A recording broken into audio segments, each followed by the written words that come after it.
Hi guys, DZ here. My last video was about the theoretical aspects of natural HP and MP maxing. This one will be about the more practical aspects. First of all, I'm going to load up an old save file. Alright. The first things you have to ask yourself is, when and where will I start doing this challenge? Keep in mind that there are safety levels. So as soon as Vincent hits his level 39, you'll need to start monitoring his stats. Furthermore, if you're running through the story, you might not always have a save point at your disposal. And you're going to need to save and reset a lot during this challenge. So in my opinion, it's best to stop doing the story at some point and completely focus on this challenge. I suggest doing that right after Rocket Town. You will have all characters at your disposal, like this. And you'll also have the tiny Bronco. With the tiny Bronco you can go to this area right here, the Medial area. This is the second best place, I think, on the world map to get experience. The best place is a little bit further ahead, the Medial Forest, but you cannot access that yet. So I'll show you my setup. 2 dead characters. Why is that? Because characters in your party receive 100% experience, while the rest receives 50% experience. Now you can check their XP values like this.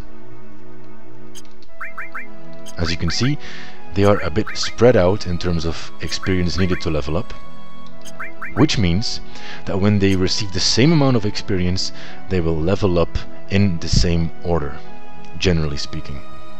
Now add Cloud to the mix with a different experience gaining rate and things complicate a bit, so you'll need to monitor the experience values. Things obviously increase a little bit more in difficulty if you add 2 more live characters in your party.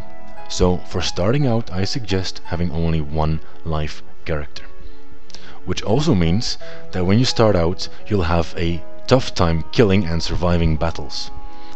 I suggest starting out with the enemy skill materia with beta. You will kill most of the enemies with 1 or 2 castings of beta, so definitely use that. This is the equipment that I have on. Peace ring. Why is that? Because it protects against confusion. You'll be dealing with hippogriffs, some sort of a big bird in this area that's able to cast level 2 confusion, and you really don't want that if Cloud is your only live character. For the rest, you have Endicote because of its multiple materia slots, and Runeblade for the double materia growth. That is, if I use beta to kill stuff. If you want to use physical attacks, switch over to Yoshiyuki. This blade powers up when allies are down, and in my case with 2 dead party members, this thing has triple attack power. It's absolutely amazing to kill stuff with.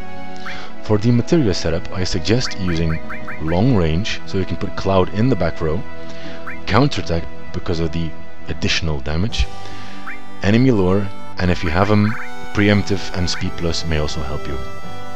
All materia is handy for the money, and for the rest I use command materia. So no magical or no summon materia. This is because they change your HP and MP values. As you can see here, -5 and +5%. That messes up when you look at the chart, so you have to unequip them every time you level up, which is a hassle, so I don't do it. Now, because I have the Yoshiyuki equipped at level 67, I'll show you how much damage this thing can deal. Be really careful if you have a battle against 4 headhunters when you start out with only Cloud alive at say level 35. You'll take a beating for sure.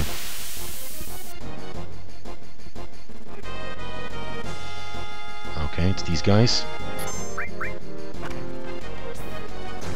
4.8k. This is pretty amazing damage for this level. So if you want to use physical attacks, definitely use this weapon.